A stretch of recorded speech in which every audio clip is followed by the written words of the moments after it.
Bonjour et bienvenue pour ma seconde vidéo sur la montre Epson RunSense SF810, vidéo qui parlera de la première prise en main et des réglages.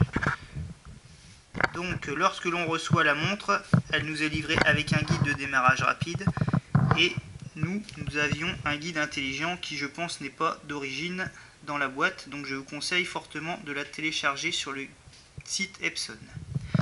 Lors du premier allumage de la montre, nous devons régler les paramètres, donc paramètres utilisateurs, c'est-à-dire notre taille, sexe, poids, etc.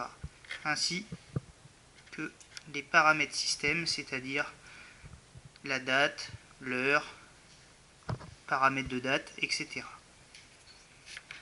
Ensuite, pour régler les paramètres de course, on appuie sur le bouton en haut à droite ici. Donc là, il y a un positionnement du GPS. Vous pouvez choisir intérieur, ce qui n'est pas mal lors des séances de cardio avec Home Trainer. Puis, vous appuyez longtemps en haut à gauche pour accéder aux paramètres. Et là, vous pouvez choisir 3 activités, marche, course, vélo, des modes, tour auto. Et vous avez tout en bas la fonction écran. Fonction écran qui vous permet de régler les paramètres que vous voulez voir apparaître sur chaque écran, sachant qu'on dispose de 4 écrans et 3 lignes par écran pour mettre tous les paramètres souhaités. Il faut savoir qu'il y a beaucoup de paramètres qui ne sont pas toujours évidents à comprendre à partir de la montre. Donc je vous conseille de télécharger sur le site Epson le guide d'utilisateur où vous avez toutes les abréviations et l'explication des éléments affichés. Donc après avoir choisi le nombre de lignes pour l'écran, vous pouvez choisir la fonction que vous souhaitez pour la ligne.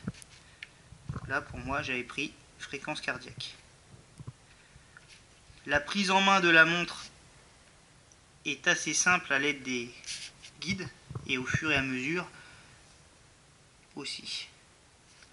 Cependant, je pense qu'un petit travail sur la montre ne serait pas désagréable parce que les inscriptions marquées autour du cadran sont pour moi peu utiles en l'état actuel.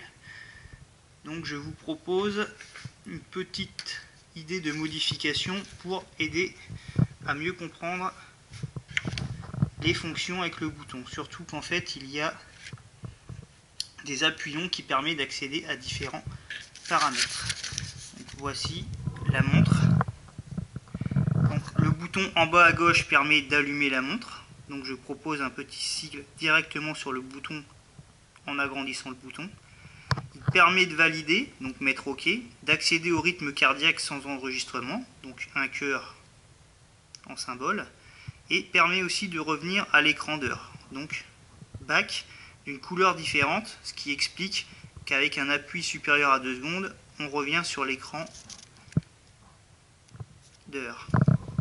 Sur le bouton en haut à gauche, un appui court permet d'allumer la lumière et un appui long permet d'accéder à la page des paramètres. Le bouton en haut à droite, démarrage et arrêt du chronomètre, et monter ou descendre pour choisir un élément sur la montre quand on est sur la feuille de paramètres. En bas à droite permet de descendre sur la feuille de paramètres. Un appui court permet d'accéder à ces dernières sorties et de les visualiser sur la montre. Et un appui long, donc en bleu, permet de connecter en Bluetooth la montre avec un smartphone ou une tablette. De plus, marquez l'app sur le bouton car il permet d'enregistrer un temps intermédiaire pendant nos sorties. Je pense que comme ça c'est un petit peu plus clair. C'est une idée de proposition, après ça reste comme ça. Je vous remercie.